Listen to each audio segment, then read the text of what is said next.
Welcome to the Tech Egg. Don't get scrambled. Enjoy the video. You begin by importing the portrait clip and creating a landscape project so you don't force pixels later. Drag the portrait video into the timeline and make sure the project resolution is 1920x 1080 or your desired landscape size.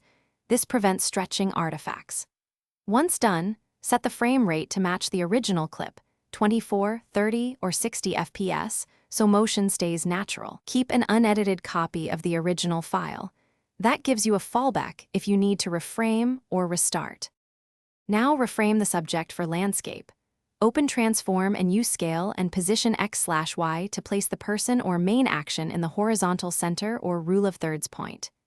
If rotating helps composition, rotate in small degrees and then scale to fill the width, but make sure you don't crop important headroom. When you still see pillars or black bars, duplicate the clip, put the copy on a lower track, enlarge it, apply heavy Gaussian blur, and reduce opacity for a natural background fill. Finish by previewing a rendered segment at full resolution to confirm sharpness and motion are preserved. Export the final file using H.264, your chosen bitrate, and the same frame rate so playback matches the original. Make sure output is set to 16:9. If you notice edge artifacts or clipping, undo the last scale change, add a small feather to the crop, or nudge position by a few pixels. These tiny adjustments fix seams. Keep the original project copy until you're fully satisfied. Thanks for watching. Consider subscribing if I helped unscramble your problems.